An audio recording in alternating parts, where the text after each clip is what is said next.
오늘 들려드릴 이야기는 정말 마음이 무거운 사연입니다. 한평생 성실하게 일하며 모은 퇴직금을 단 8개월 만에 모두 잃어버린 한 남성분의 이야기입니다. 그럼 지금부터 64세에 퇴직금 1억 2천만 원을 받은 후 택시 사업에 뛰어들었던 한 남성의 이야기를 들려드리겠습니다. 2025년 4월 30일 새벽 5시. 이날은 김성수 씨에게 특별한 날이었습니다. 64세의 그에게 인생 마지막 버스 운전이 될 날이었으니까요. 평소처럼 차고지에 도착했을 때 공기가 달랐다고 합니다.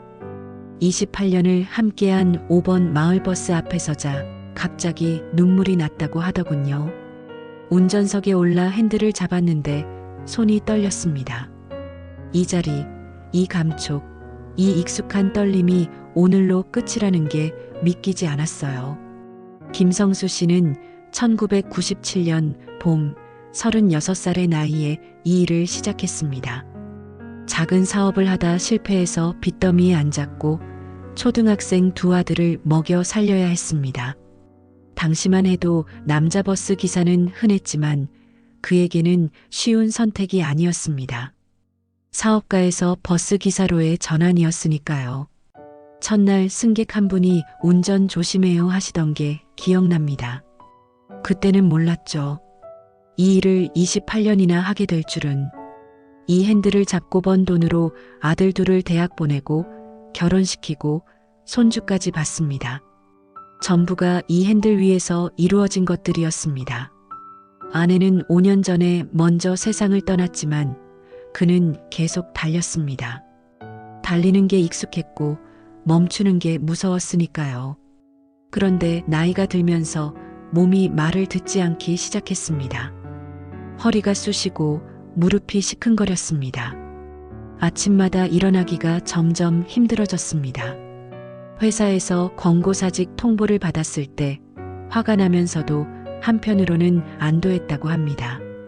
마지막 운행을 마치고 차고지로 돌아왔을 때 동료 기사 몇 분이 작은 케이크를 준비해 주셨습니다.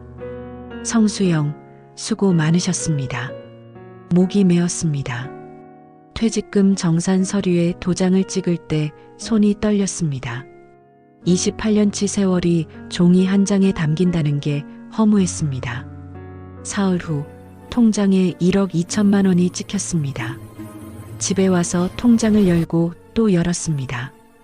인생 처음 보는 큰 돈이었습니다.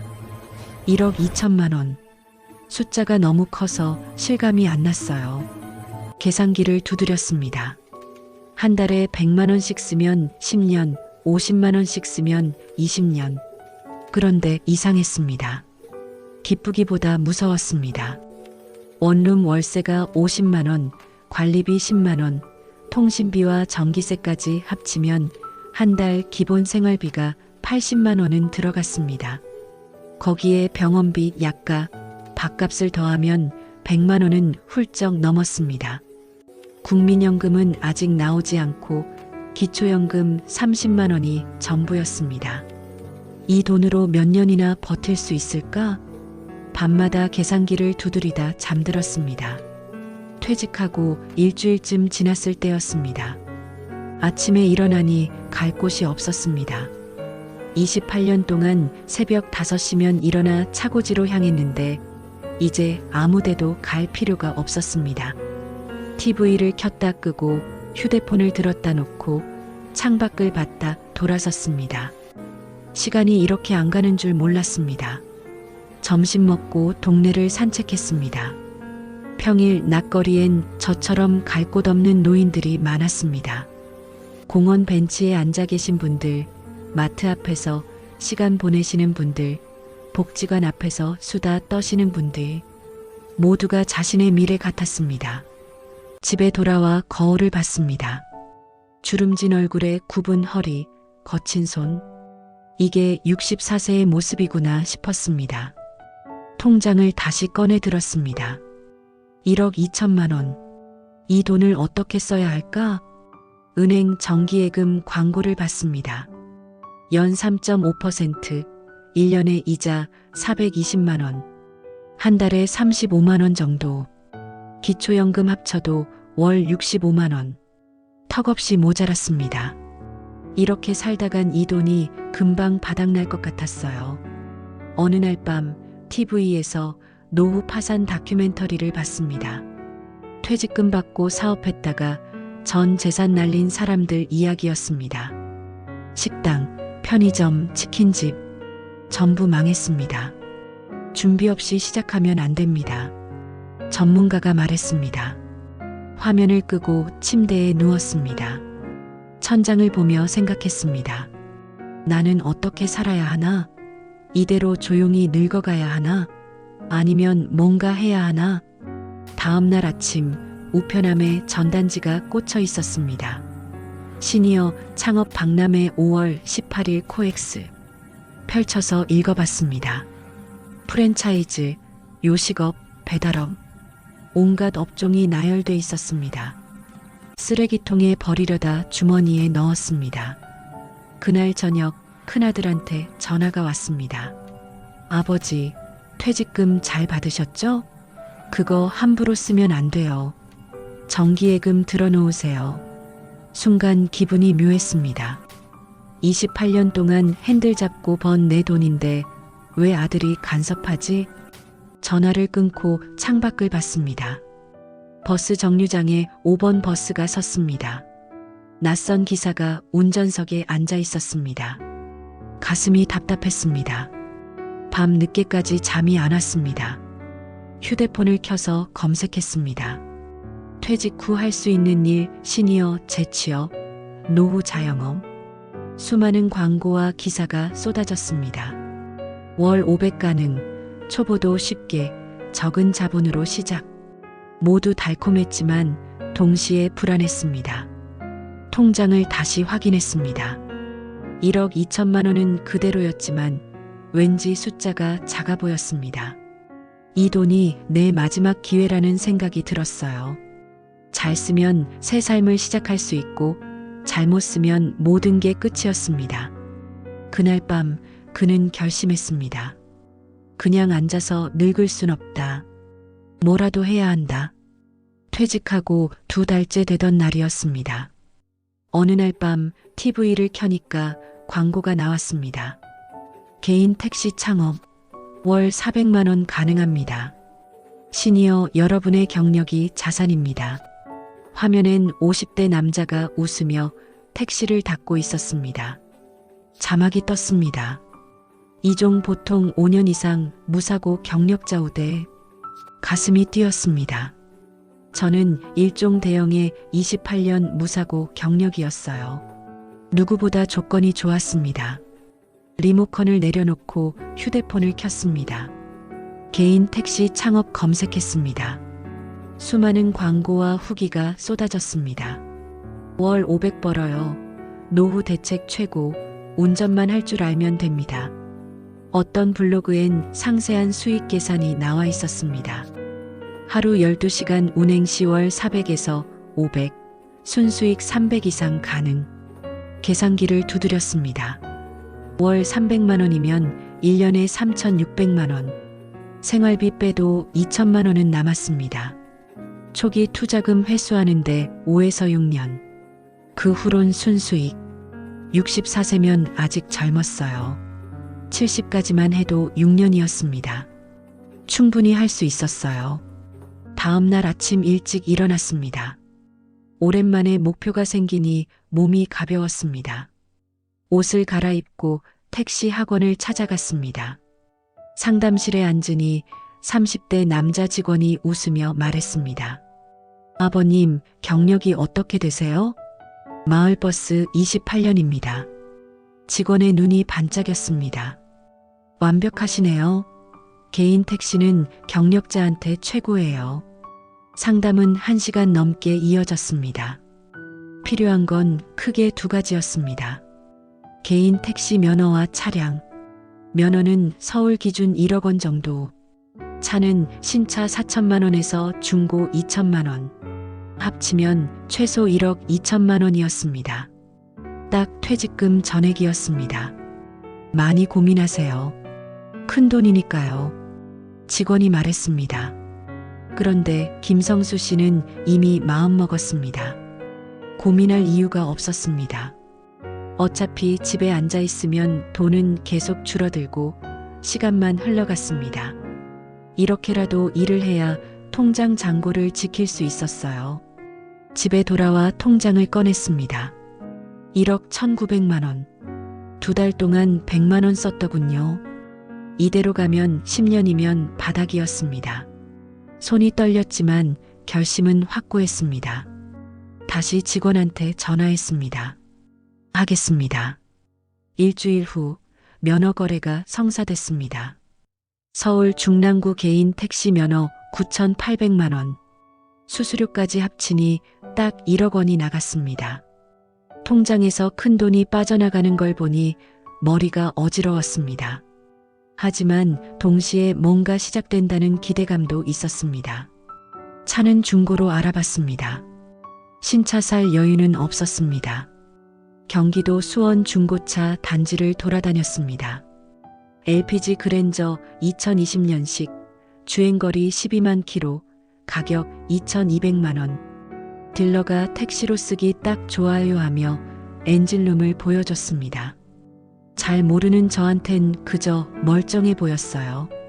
시승해 봤습니다. 핸들을 잡으니 마을버스 생각이 났습니다. 오랜만에 잡는 핸들이었지만 손에 익었습니다. 엑셀을 밟고 브레이크를 밟고 백미러를 보고 차선을 바꿨습니다. 몸이 기억하고 있었습니다. 28년 운전한 사람이었으니까요. 이걸로 할게요. 계약서에 도장을 찍었습니다. 2,200만 원이 또 빠져나갔습니다. 보험료, 등록비, 각종 세금까지 합치니 2,500만 원이 들었습니다. 통장 잔고 1천만 원. 전 재산이었습니다. 7월 초 드디어 저의 택시가 나왔습니다. 은색 그랜저에 노란 택시 번호판. 처음으로 내 차를 갖는 기분이었어요. 마을버스는 회사 거였지만 이건 제 것이었습니다. 차에 올라타 핸들을 쓰다듬었습니다. 이제 이 차로 새 인생을 시작하는 거였습니다. 택시 운전은 버스와 달랐습니다. 버스는 정해진 노선을 도는 거였지만 택시는 손님 따라 어디든 갔습니다. 길을 외워야 했고 내비게이션을 봐야 했고 손님과 대화도 해야 했습니다. 첫 주는 헤맸습니다. 길 잘못 들어 손님한테 혼나기도 했고 앱 호출받는 법 몰라 놓치기도 했습니다. 하지만 일주일쯤 지나니 익숙해졌습니다. 새벽 5시에 일어나 차고지 나가는 것도 밤늦게 들어와 정산하는 것도 버스 몰 때랑 비슷했습니다. 몸이 기억했습니다. 손님 태우고 목적지까지 달리는 게 즐거웠습니다. 오랜만에 제대로 일하는 기분이었습니다. 첫 달 매출이 600만 원 나왔습니다. 유류비, 보험료, 통신비, 각종 세금 빼니까 순수익이 370만 원 남았습니다. 생각보다 많았어요. 광고에서 본 것보다 조금 적었지만 충분했습니다. 이 정도면 생활비 내고도 월 200만 원은 저축할 수 있었습니다. 통장에 돈이 들어오니 마음이 놓였습니다. 2달간 빠져나가기만 하던 잔고가 드디어 늘어나기 시작했습니다. 계산해 봤습니다. 월 200만 원 저축하면 1년에 2,400만 원, 5년이면 1억 2천만 원. 투자금 회수였어요. 그 후론 전부 순수익이었습니다. 밤늦게 운전하며 생각했습니다. 잘한 결정이었다고. 집에 앉아 있었으면 지금쯤 통장은 더 비었을 거라고. 택시 운전은 저에게 딱 맞는 일이었습니다. 버스처럼 무거운 차는 아니었지만 핸들 잡고 달리는 건 똑같았습니다. 손님들이 말했습니다. 기사님, 운전 정말 부드러우시네요. 오래 하셨어요? 버스 28년 했습니다. 자랑스럽게 답했습니다. 경력이 드러나니 손님들이 안심했습니다. 7월 말 둘째 달 정산했습니다. 매출 650만 원, 순수익 410만 원. 첫 달보다 올랐습니다. 요령이 생기니 수익도 늘었습니다. 이런 속도면 투자금 회수는 금방이었어요. 가슴이 뛰었습니다. 8월 둘째 주 김성수 씨의 택시 인생 전성기가 시작됐습니다. 그달 정산이 나왔을 때 숫자를 2번 확인했습니다. 매출 720만 원, 순수익 370만 원. 첫 달보다 확실히 올랐습니다. 손에 요령이 생기니 효율이 좋아졌습니다. 어느 시간대에 어디로 가야 손님이 많은지, 어느 골목이 막히는지, 언제 휴게소를 들러야 하는지 몸이 알아서 움직였습니다. 새벽 5시에 일어나 6시에 차를 뺐습니다. 출근 시간대 강남 쪽으로 달렸습니다. 청담, 삼성동, 회사 가는 사람들이 많았습니다. 강남역까지요, 선릉역이요, 코엑스 앞이요. 짧은 거리지만 손님이 끊이지 않았습니다. 아침 8시부터 10시까지가 황금 시간대였습니다. 점심때는 잠깐 쉬었습니다. 편의점 도시락 사서 차 안에서 먹었습니다. 라디오를 켜면 뉴스가 나왔습니다. 택시기사 부족 심각, 배차 대기 시간 늘어, 카카오 택시 호출 폭주. 웃음이 나왔습니다. 기사가 부족하다니 저한텐 좋은 소식이었습니다. 오후엔 병원 가는 어르신들이 많았습니다. 삼성병원이요, 서울아산병원이요, 세브란스요. 먼 거리였지만 감사했습니다. 한 번에 5만 원씩 벌었습니다. 어르신들은 대부분 말이 없으셨지만 가끔 반가워하셨습니다. 저녁 7시부터가 진짜 시작이었습니다. 퇴근 시간이었습니다. 강남에서 강북으로, 여의도에서 마포로 도시 전체가 움직였습니다. 앱 호출이 쉴 새 없이 울렸습니다. 수락 버튼 누르고, 손님 태우고, 목적지 찍고, 또 수락. 숨 돌릴 틈이 없었습니다. 밤 10시 이후엔 술 마신 손님들이었습니다. 강남역, 홍대, 이태원, 유흥가에서 집으로 가는 사람들이었습니다. 취한 손님들은 간혹 거칠었지만 팁을 주는 경우도 많았습니다. 기사님 수고하세요 하며 10,000원짜리 쥐어주고 가시는 분들도 계셨습니다. 그날 밤 집에 돌아와 정산했습니다. 15시간 운행, 매출 25만 원. 나쁘지 않았습니다. 샤워하고 침대에 누웠습니다. 몸은 피곤했지만 마음은 가벼웠습니다. 일한 만큼 돈이 되는 게 좋았어요. 아무도 제게 명령하지 않았고 제가 주인이었습니다. 주말엔 더 바빴습니다. 금요일 밤부터 일요일 저녁까지 쉴 틈이 없었습니다. 술집 가는 사람, 데이트하는 커플, 공항 가는 여행객, 모두가 그의 손님이었습니다. 토요일 하루 매출이 40만 원 넘게 나온 적도 있었습니다. 그날은 잠들기 전까지 기분이 좋았어요. 8월이 가고 9월이 왔습니다. 날씨가 선선해지니 사람들이 더 많이 나왔습니다. 추석 연휴는 특히 바빴습니다. 고향 가는 사람들, 선물 사러 다니는 사람들, 가족 만나러 가는 사람들, 모두가 바빴고 자기도 바빴습니다. 9월 정산도 괜찮았습니다. 매출 700만 원, 순수익 350만 원. 8월보다 조금 떨어졌지만 여전히 좋았습니다. 이 정도면 투자금 회수는 시간 문제였어요. 계산기를 두드렸습니다. 월 350만 원이면 34개월, 3년이면 1억 2천만 원 회수였습니다. 밤늦게 운전하며 생각했습니다. 이게 내 마지막 기회였다고. 64세에 시작한 새로운 인생이라고. 퇴직금 전부를 걸었지만 후회는 없었습니다. 이제 다시 시작이었습니다. 새벽 불빛 따라 달리며 그는 행복했습니다. 밤마다 강남대로를 달렸습니다. 네온 사인이 번쩍이고 사람들이 오가고 도시가 살아 숨쉬었습니다. 그의 택시도 그 안에서 달렸습니다. 손님을 태우고 내려주고 또 다음 손님을 찾았습니다.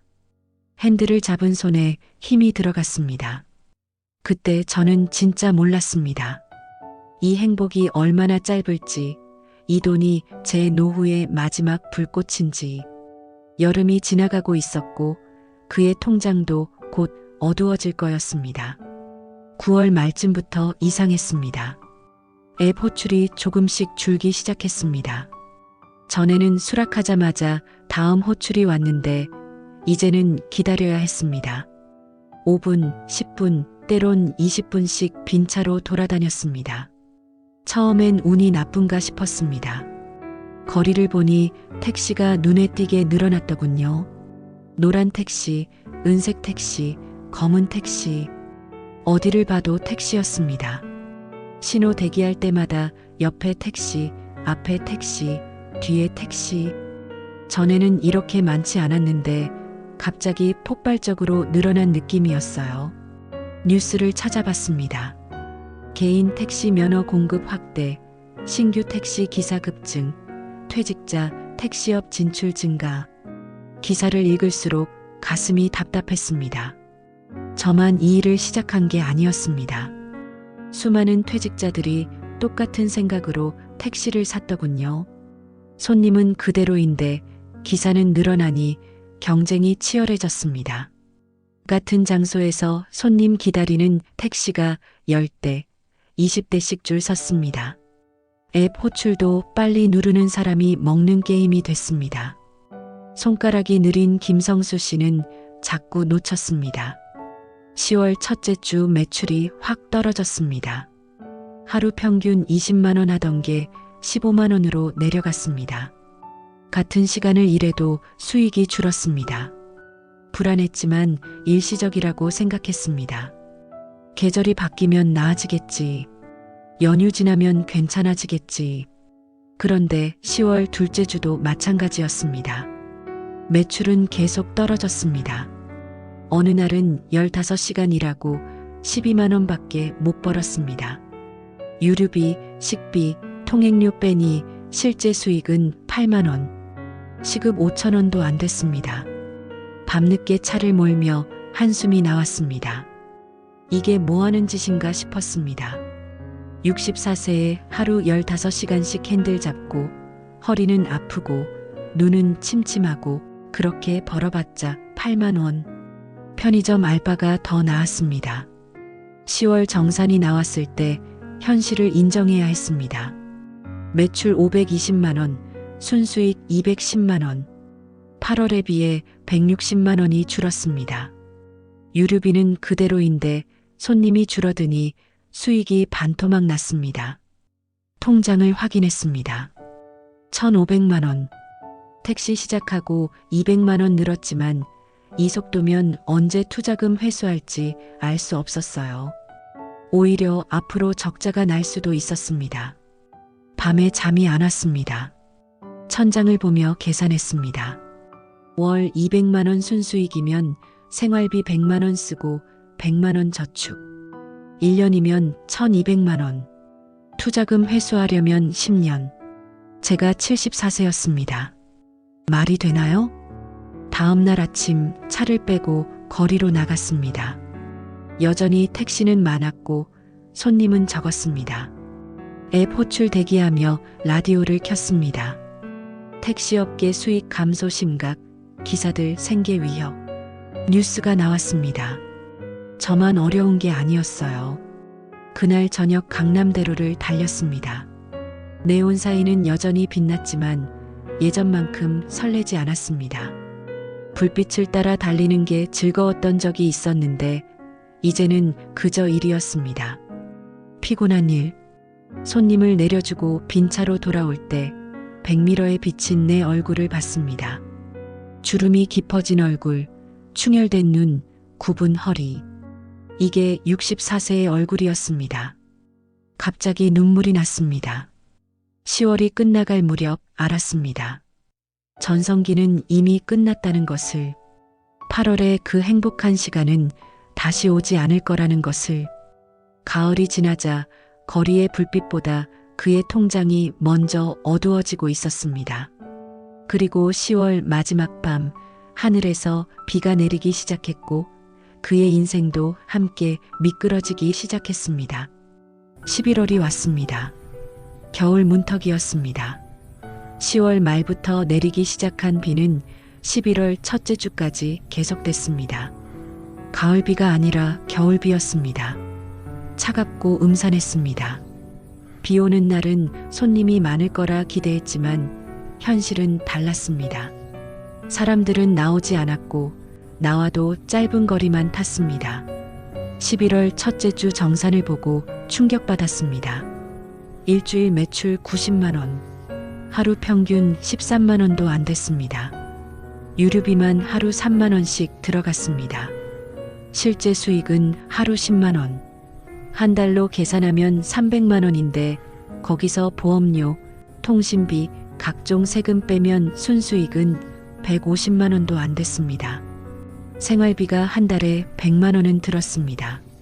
월세 50만 원, 관리비 10만 원, 통신비 6만 원, 전기세 수도세 5만 원, 식비 30만 원, 약값 10만 원, 110만 원이었습니다. 택시 수익으로는 생활비도 못 건졌어요. 통장을 확인했습니다. 1,300만 원.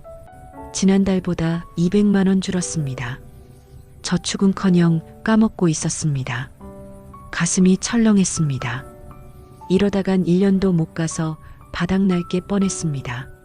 그런데 더 큰 문제는 고정비였습니다. 수익이 줄어도 나가는 돈은 똑같았습니다. 택시 보험료가 한 달에 40만 원, 자동차세 할부가 15만 원, 통행료 10만 원, 세차비 5만 원, 정비비 10만 원. 일하지 않아도 한 달에 80만 원이 무조건 나갔습니다. 11월 둘째 주 차에 이상이 생겼습니다. 엔진에서 이상한 소리가 났습니다. 덜컹거리는 소리가 계속됐습니다. 정비소에 들어갔습니다. 엔진 마운트 교체해야 돼요. 30만 원이요. 기술자가 말했습니다. 할 수 없이 고쳤습니다. 통장에서 30만 원이 또 빠져나갔습니다. 일주일 뒤엔 타이어가 펑크 났습니다. 비 오는 날 연석에 부딪혔더니 옆면이 찢어졌습니다. 타이어 4개 교체 50만 원. 한꺼번에 바꾸는 게 좋아요. 기술자가 권했습니다. 통장 잔고가 1,200만 원 밑으로 떨어졌습니다. 손님은 계속 줄었습니다. 앱 호출 경쟁은 더 치열해졌습니다. 새벽부터 밤늦게까지 빈 차로 거리를 헤맸습니다. 1시간에 한 건, 2시간에 한 건, 기다리는 시간이 더 길었습니다. 기름만 축내고 시간만 보냈습니다. 어느 날 밤 강남역에서 1시간을 기다렸습니다. 주변에 택시가 30대는 넘었습니다. 모두가 손님을 기다렸습니다. 앱 호출 알림이 울렸는데 수락 버튼 누르는 순간 이미 다른 기사가 낚아챘습니다. 화면에 배차 완료가 떴습니다. 한숨이 나왔습니다. 1시간 30분 만에 겨우 손님을 태웠습니다. 목적지는 서초동. 10,000원도 안 되는 거리였습니다. 손님을 내려주고 계산했습니다. 1시간 반 기다려서 10,000원. 시금 6,000원. 이게 맞나 싶었어요. 몸도 한계였습니다. 허리가 끊어질 것처럼 아팠습니다. 하루 15시간 운전하니 목이 굽고 어깨가 뭉치고 무릎이 쑤셨습니다. 64세의 몸은 이미 낡았습니다. 아침마다 일어나기가 힘들었습니다. 밤마다 천장을 보며 계산했습니다. 택시를 팔까? 버틸까? 팔면 얼마 받을까? 2년 된 중고차에 사고 이력 없으니 1,500만 원쯤? 면허는 압류 안 됐으니 팔면 7천만 원쯤? 합쳐서 9천만 원. 투자금 1억 2천만 원 중 3천만 원 손실이었습니다. 하지만 팔면 뭐 하나요? 다시 집에 앉아 있는 건가요? 통장 잔고 9천만 원 지고 또 매일 줄어드는 숫자 보며 살아야 하나요? 그건 아니었습니다. 그래도 지금은 일이라도 하고 있었습니다. 11월 넷째 주 보험료 납부일이 왔습니다. 40만 원. 통장에서 빠져나가는 걸 보며 한숨 쉬었습니다. 같은 날 자동차세 할부 15만 원도 나갔습니다. 통신비 8만 원, 월세 50만 원, 하루에 113만 원이 빠졌습니다. 그날 매출은 13만 원이었습니다. 마이너스였습니다. 저녁에 주유소에 들렀습니다. 기름 넣으려고 카드를 긁는데 승인이 안 됐습니다. 한도 초과. 당황해서 다른 카드를 꺼냈습니다. 그것도 안 됐습니다. 결국 체크카드로 긁었습니다.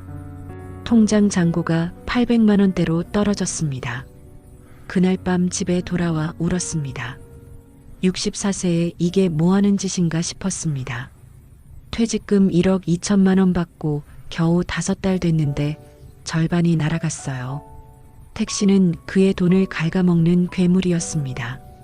11월 마지막 주 정산이 나왔습니다. 한 달 매출 350만 원, 순수익 90만 원, 8월에 370만 원 벌었던 게 꿈만 같았습니다. 석 달 만에 4분의 1로 떨어졌습니다. 통장 잔고 760만 원, 투자금 1억 2천만 원 중 5,400만 원만 남았습니다. 5달 동안 6,600만 원을 썼습니다. 한 달에 1,300만 원씩 증발한 셈이었습니다. 계산했습니다. 이 속도면 넉 달 후 통장은 바닥이었어요. 2026년 4월 봄이 오면 제 통장은 비어 있을 거였습니다. 12월이 코앞이었습니다. 겨울이 오고 있었습니다. 추위가 오면 손님은 더 줄어들 거였습니다. 기름값은 더 오를 거였고 정비비는 더 들 거였습니다. 이미 제 차는 빚으로 굴러가고 있었어요. 어느 날 저녁 빈 차로 강변북로를 달렸습니다. 한강이 보였습니다. 검은 물이 흐르고 달이 불빛이 반짝였습니다. 아름다웠지만 슬펐습니다. 저 물처럼 제 돈도 흘러가고 있었습니다. 핸들을 잡은 손에 힘이 없었습니다. 운전이 힘들었습니다. 집중이 안 됐습니다. 브레이크 밟는 타이밍이 늦어지고 차선 변경할 때 비틀거렸습니다. 몸이 말을 안 들었습니다. 12월 첫째 주였습니다. 그날 새벽 하늘에서 비가 쏟아졌습니다. 그리고 그날 밤 미끄러운 도로에서 그의 인생도 함께 미끄러졌습니다. 2025년 12월 8일 새벽 2시였습니다. 그날 밤은 특히 추웠습니다. 비가 퍼붓고 있었습니다. 굵은 빗줄기가 유리창을 때렸습니다. 와이퍼를 최대로 해도 앞이 잘 안 보였습니다. 강변북로를 달리고 있었습니다. 마지막 손님을 내려주고 집으로 가는 길이었습니다. 그날 매출이 9만 원이었습니다. 14시간 일하고 9만 원. 유류비 3만 원 빼면 순수익 6만 원. 하루를 망친 기분이었습니다. 허리는 끊어질 듯 아팠고 눈은 침침했습니다. 빨리 집에 가서 자고 싶었습니다. 광진교 쪽으로 접어들었습니다. 차선을 바꾸려고 핸들을 꺾었습니다. 그 순간이었습니다. 뒷바퀴가 미끄러졌습니다. 도로가 너무 미끄러웠습니다. 급하게 핸들을 반대로 꺾었지만 차는 말을 듣지 않았습니다. 브레이크를 밟았습니다. 꽉 밟았습니다. 차가 미끄러지며 옆으로 흘렀습니다. ABS가 작동하며 덜덜 떨렸습니다. 정신없었어요. 세상이 느리게 돌아가는 것 같았습니다. 중앙분리대가 점점 가까워졌습니다. 쾅! 엄청난 충격이 왔습니다. 머리가 앞으로 쏠렸다 뒤로 젖혀졌습니다. 에어백이 터지며 얼굴을 때렸습니다. 하얀 가루가 확 퍼졌습니다. 숨이 막혔습니다. 차가 멈췄습니다. 주변이 조용했습니다. 빗소리만 들렸습니다. 정신을 차리고 보니 차 앞부분이 구겨져 있었습니다. 중앙 분리대에 박혀 있었습니다. 보닛에서 김이 올라왔습니다. 엔진룸이 찌그러졌습니다. 손이 떨렸습니다. 핸들을 잡은 손에 힘이 없었습니다. 허리가 아팠습니다. 너무 아팠습니다. 움직일 수가 없었습니다. 목도 뻣뻣했습니다. 고개를 돌리는 게 힘들었습니다. 119에 전화했습니다. 사고 났어요. 강변북로 광진교 쪽이요. 목소리가 떨렸습니다. 20분 뒤 구급차가 왔습니다. 소방관들이 그를 들것에 옮겼습니다. 아저씨 괜찮으세요? 물었지만 대답할 힘이 없었습니다. 그냥 눈물이 났습니다. 구급차에 실려 병원으로 갔습니다. 응급실에서 검사를 받았습니다. 엑스레이, MRI, 온갖 검사를 다 했습니다. 결과가 나왔습니다. 허리 디스크 파열, 목 염자, 전신 타박상. 의사가 말했습니다. 최소 2달은 안정이 필요합니다. 운전은 당분간 못하세요. 머리가 하얘졌습니다. 운전을 못한다고요? 택시를 못 몬다고요? 그럼 수입은요? 생활비는요? 어떻게 살라고요? 질문하고 싶었지만 입이 떨어지지 않았습니다. 새벽 5시에 퇴원했습니다. 택시를 타고 집에 왔습니다. 15,000원 나왔습니다. 문 열고 들어가 침대에 쓰러졌습니다. 온몸이 아팠습니다. 움직일 수가 없었습니다. 천장을 보며 눈물만 흘렸습니다. 다음 날 견인업체에서 전화 왔습니다. 차량 견인했어요. 견인비 30만 원이요. 정비소 전화도 왔습니다. 수리 견적 나왔습니다. 앞범퍼, 보닛, 라디에이터, 헤드라이트, 에어백 교체해야 돼요. 총 700만 원이요. 700만 원. 숫자가 믿기지 않았습니다. 보험 들었으니 처리되겠지 싶었습니다. 보험사에 전화했습니다. 자차 보험 안 드셨네요. 대물만 처리됩니다. 담당자가 말했습니다. 자차요? 네. 본인 차 수리하는 거요. 안 드셨어요. 머리를 얻어맞은 기분이었습니다. 보험 들 때 비용 아끼려고 최소한만 들었어요. 대인 대물만 들고 자차는 빼놨습니다. 그게 이렇게 될 줄 몰랐어요. 700만 원을 자기가 내야 했습니다. 통장을 확인했습니다. 740만 원. 전 재산이었습니다. 수리비 내면 40만 원 남았어요. 한 달 생활비도 안 됐습니다. 손이 떨렸습니다. 다음 날 상대방 측에서 연락 왔습니다. 중앙선을 침범하셨어요. 합의금 200만 원 주세요. 목소리가 차가웠습니다. 사고는 저의 과실이었습니다. 비 오는 날 과속했고 차선 변경을 잘못했습니다. 할 말이 없었습니다. 200만 원, 또 200만 원, 수리비 700에 합의금 200, 900만 원이었습니다. 통장 잔고로는 모자랐습니다. 카드 대출을 받았습니다. 200만 원, 이자율 연 18%, 한 달 이자가 3만 원이었습니다. 일주일 후 정비소에서 연락 왔습니다. 수리 완료했어요. 700만 원 입금해 주세요. 통장에서 700만 원이 빠져나갔습니다. 잔고 40만 원. 손님 한 번 태우면 10,000원 버는데 40만 원이면 40번. 일주일치 생활비였어요. 합의금 200만 원도 보냈습니다. 대출금에서요. 계좌에 찍힌 잔고는 마이너스 200만 원이었습니다. 빚이 생겼습니다. 처음으로 빚쟁이가 됐습니다. 병원에 다녀야 했습니다. 일주일에 3번 물리치료 받으러 갔습니다. 한 번에 3만 원, 일주일에 9만 원. 한 달이면 40만 원 가까이 들었습니다. 약도 한 달에 10만 원씩 나갔습니다. 진통제, 소염제, 파스. 약 없이는 못 버텼습니다. 12월이 가고 있었습니다. 크리스마스가 다가왔지만 저에겐 아무 의미 없었습니다. 집에 누워 천장만 봤습니다. 허리가 너무 아파서 일어나기도 힘들었습니다. 화장실 가는 것도 고역이었습니다. 택시는 정비소에 그대로 있었습니다. 수리는 끝났지만 찾아갈 힘이 없었습니다. 운전하면 허리가 끊어질 것 같았습니다. 의사는 2달은 쉬어야 된다고 했습니다. 2개월. 그동안 수입은 0이었습니다. 12월 말 보험료 납부일이 왔습니다. 40만 원. 통장엔 돈이 없었습니다. 연체됐습니다. 보험사에서 문자 왔습니다.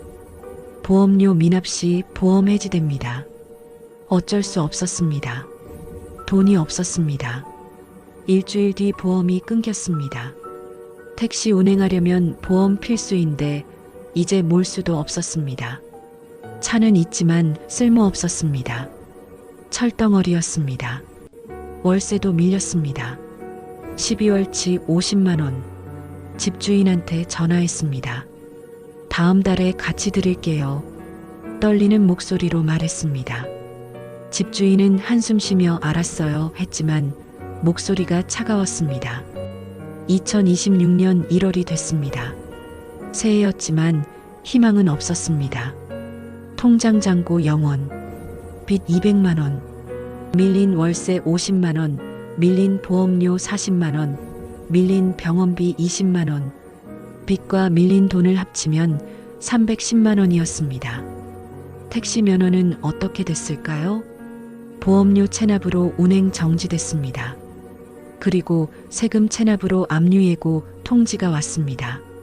30일 이내 체납 세금 납부하지 않으면 재산 압류합니다.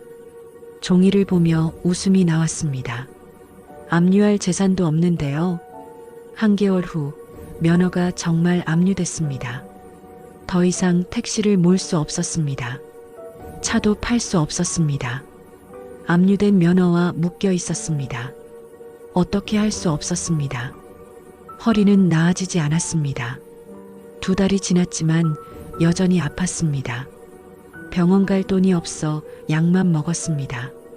편의점에서 산 파스를 허리에 붙이고 진통제를 삼켰습니다.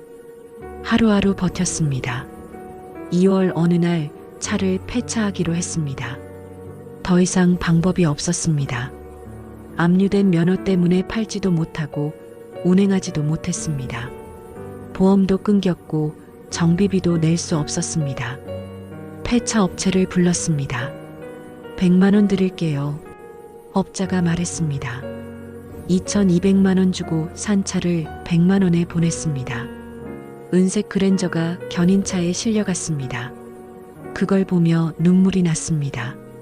제 꿈이 함께 실려가는 것 같았습니다.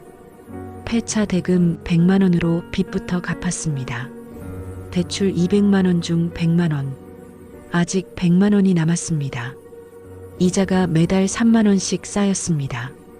퇴직금 1억 2천만 원은 그렇게 8개월 만에 사라졌고 남은 건 빚과 병든 몸뿐이었습니다. 2026년 3월입니다. 봄이 왔습니다. 퇴직금 1억 2천만 원은 8개월 만에 완전히 사라졌습니다. 통장 잔고 0원, 빚 100만 원, 밀린 월세 100만 원. 그것이 그가 가진 전부였습니다. 면허는 압류됐고 차는 폐차됐고 허리는 굽었습니다. 65세, 다시 아무것도 없는 사람이 됐습니다. 집주인이 나가라고 했습니다. 월세 2달 밀렸으니 당연했습니다. 짐을 쌌습니다. 28년 모은 살림이 큰 가방 2개였습니다. 옷 몇 벌, 책 한 권, 약봉지. 그게 전부였습니다. 고시원으로 이사했습니다. 월 30만 원, 보증금 없는 곳이었습니다. 일을 찾아야 했습니다. 하지만 65세에 허리 아픈 남자를 쓰는 곳이 없었습니다. 식당은 젊은 사람 구해요. 마트는 체력 좋은 분, 경비는 60세 이하만. 문전박대당했습니다. 이력서 10군데 넣고 면접 한 군데도 못 봤습니다. 한 달 헤매다 겨우 찾은 게 동사무소 청소였습니다. 아침 6시부터 9시까지 3시간. 시급 9,500원. 하루 28,500원. 한 달이면 60만 원쯤 됐습니다. 고시원 월세 내면 30만 원 남았습니다. 하루 10,000원으로 살아야 했습니다. 매일 새벽 5시에 일어났습니다. 예전에 버스 몰 때처럼요. 하지만 이젠 핸들 대신 걸레를 잡았습니다. 동사무소 화장실을 닦고 복도를 쓸고 계단을 닦았습니다. 허리를 굽혀 바닥을 닦을 때마다 등골이 쑤셨습니다. 사고 후유증이었습니다. 일 끝나고 돌아오면 9시 반이었습니다. 하루가 이제 시작인데 전 이미 지쳐 있었습니다. 고시원 방에 들어가 누웠습니다. 2평 남짓한 방, 창문도 제대로 안 열리는 방이 그의 집이었습니다. 천장을 보며 생각했습니다. 이게 제 인생인가? 점심은 거의 안 먹었습니다. 병원은 못 갔습니다. 돈이 없었습니다. 허리는 여전히 아팠지만 참았습니다. 약국에서 파스와 진통제만 샀습니다. 한 달에 2만 원어치. 그게 제 치료의 전부였어요. 기초연금 30만 원이 유일한 희망이었습니다. 매달 25일 통장에 찍혔습니다. 청소일 60만 원과 합치면 90만 원. 그걸로 한 달을 살았습니다. 월세 30만 원, 통신비 5만 원, 전기세 2만 원, 식비 10만 원, 약값 2만 원, 교통비 5만 원. 딱 맞았습니다. 저축은 꿈도 못 꿨습니다. 빚은 갚지 못했습니다. 100만 원의 이자가 매달 3만 원씩 붙었습니다. 1년이면 136만 원. 갚을 방법이 없었습니다. 대출 회사에서 전화 왔지만 받지 않았습니다. 어차피 줄 돈이 없었습니다. 어느 날 아침 동사무소 화장실을 닦고 있었습니다. 거울에 비친 자기 모습을 봤습니다.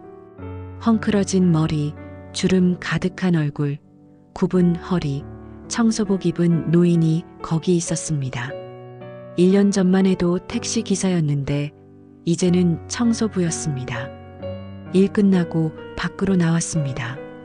버스 정류장 앞을 지나가는데 5번 마을버스가 섰습니다. 멈춰 섰습니다. 운전석을 봤습니다. 낯선 남자가 앉아 있었습니다. 그의 자리였습니다. 28년 자기가 앉았던 그 자리. 이제는 아무도 그를 기억해 주지 않았습니다. 버스가 떠났습니다. 그도 걷기 시작했습니다. 천천히 허리를 굽힌 채 65세의 몸으로 하루를 버티며 살았습니다. 밤에 고시원 방에 누워 생각했습니다. 만약 다시 돌아간다면 퇴직금을 어떻게 썼을까? 정기예금에 넣었을까? 그랬다면 지금 한 달에 100만 원 가까이 나왔을 겁니다. 택시보다 나았습니다. 아니, 아무것도 안 했어도 나았을 겁니다. 그냥 조용히 늙었어도 지금보다는 나았을 겁니다. 하지만 후회해도 소용없었습니다. 시간은 돌아오지 않았습니다. 1억 2천만 원은 사라졌고 그는 빈손이었습니다. 남은 건 빚과 병든 몸, 그리고 고시원 방 하나뿐이었습니다. 가끔 생각합니다. 그때 광고를 보지 않았다면, 택시 학원에 가지 않았다면, 전 재산을 걸지 않았다면, 만약. 하지만 인생의 만약은 없었습니다. 64세의 새로운 시작을 꿈꿨던 자기가 어리석었습니다. 준비 없이, 경험 없이 그저 두려움 하나로 뛰어든 게 잘못이었습니다. 버스 운전 28년이 택시에선 아무 소용 없었어요. 다른 세계였습니다. 요즘 아침마다 걸레를 들 때 그때가 생각납니다. 핸들 잡고 거리를 달리던 8월의 밤. 손님들이 웃으며 타던 그때. 짧았지만 행복했던 시간. 그의 인생 마지막 전성기였습니다. 김성수 씨의 이야기가 여기서 끝났습니다. 지금도 그는 고시원에서 하루하루를 버티며 살고 있습니다. 새벽 5시면 일어나 걸레를 들고 저녁이면 라면 한 봉지로 허기를 채웁니다. 그가 마지막으로 남긴 말이 있습니다. 여러분께 묻고 싶습니다. 만약 당신이라면 어떻게 하셨을까요? 퇴직금 전부를 걸고 새로운 일을 시작하시겠습니까? 불안하더라도 안전하게 버티시겠습니까? 제 이야기가 누군가에겐 교훈이 되길 바랍니다. 노후는 도전의 시간이 아니라 지키는 시간이라는 걸요. 제가 배운 건 이것뿐입니다. 구독자 여러분, 김성수 씨의 이야기에서 우리가 배워야 할 교훈은 무엇일까요? 첫째, 퇴직금은 마지막 안전망입니다. 한평생 일해서 모은 마지막 목돈입니다. 쉽게 건드려서는 안 됩니다. 둘째, 새로운 사업은 충분한 준비가 필요합니다. 경력이 있다고 해서 다른 분야에서 성공하는 건 아닙니다. 시장 조사, 수익성 분석, 비상금 확보가 필수입니다. 셋째, 나이와 건강을 과신하지 마십시오. 60대의 몸은 생각보다 약합니다. 하루 15시간 노동은 젊은이도 힘듭니다. 넷째, 보험은 아끼면 안 됩니다. 자차 보험을 아낀 것이 700만 원의 손실을 가져왔습니다. 한 번의 사고가 모든 걸 무너뜨릴 수 있습니다. 다섯째, 안전한 선택도 용기입니다. 정기예금 3.5%가 초라해 보여도 안정적인 월 35만 원이 택시로 벌다 잃은 수천만 원보다 낫습니다. 김성수 씨는 지금도 매일 아침 5시에 일어납니다. 28년간 버스 핸들을 잡던 그 시간에 이제는 걸레를 들고 계단을 닦습니다. 그가 잃어버린 건 돈만이 아니었습니다. 자존감, 건강, 그리고 평온한 노후, 모든 것을 잃었습니다.